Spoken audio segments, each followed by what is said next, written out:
The Gospel of Matthew, chapter 22. And Jesus answered and spoke to them again by parables, and said, The kingdom of heaven is like a certain king who arranged a marriage for his son, and sent out his servants to call those who were invited to the wedding, and they were not willing to come. Again he sent out other servants, saying, Tell those who are invited, See, I have prepared my dinner. My oxen and fatted cattle are killed, and all things are ready. Come to the wedding.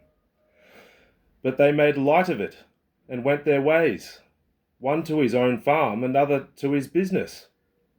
And the rest seized his servants, treated them spitefully, and killed them. But when the king heard about it, he was furious, and he sent out his armies, destroyed those murderers, and burned up their city. Then he said to his servants, The wedding is ready, but those who were invited were not worthy.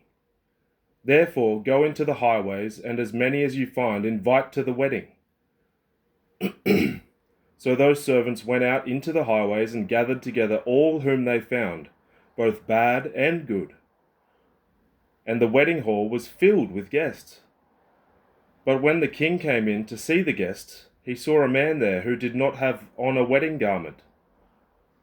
So he said to him, Friend, how did you get in here without a wedding garment? And he was speechless.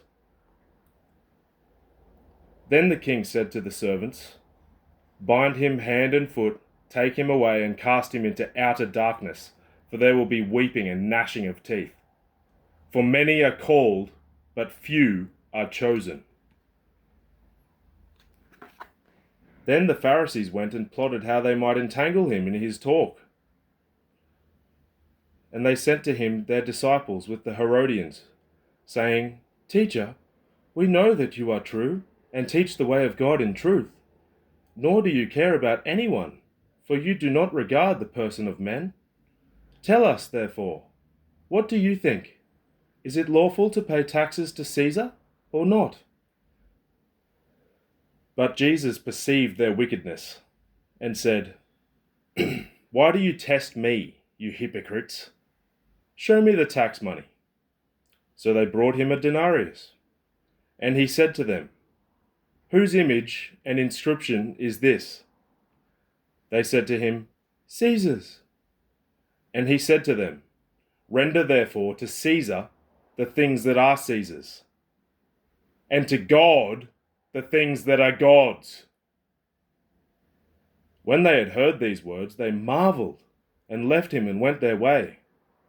The same day the Sadducees, who say there is no resurrection, came to him and asked him, saying, Teacher, Moses said that if a man dies, having no children, his brother shall marry his wife and raise up offspring for his brother. Now there were with us 7 brothers. The first died after he had married, and having no offspring, left his wife to his brother. Likewise the second also, and the third, even to the 7th. Last of all, the woman died also. Therefore, in the resurrection, whose wife of the 7 will she be? For they all had her. Jesus answered and said to them, You are mistaken, not knowing the Scriptures nor the power of God. For in the resurrection they neither marry nor are given in marriage, but are like angels of God in heaven. But concerning the resurrection of the dead, have you not read what was spoken to you by God, saying, I am the God of Abraham, the God of Isaac, and the God of Jacob? God is not the God of the dead, but of the living. And when the multitudes heard this, they were astonished at his teaching. But when the Pharisees heard that he had silenced the Sadducees, they gathered together. Then one of them, a lawyer, asked him a question, testing him, and saying, Teacher, which is the great commandment in the law? Jesus said to him, You shall love the Lord your God with all your heart, with all your soul, and with all your mind. This is the first and great commandment. And the second is like it. You shall love your neighbor as yourself. On these two commandments hang all the law and the prophets. While the Pharisees were gathered together, Jesus asked them, saying, What do you think about the Christ? Whose son is he? They said to him, The son of David. He said to them, How then does David in the Spirit call him Lord, saying, The Lord said to my Lord, Sit at my right hand till I make your enemies your footstool. If David then calls him Lord, how is he his son? And no one was able to answer him a word, nor from that day on did anyone dare question him any more. The Gospel of Matthew, chapter 22.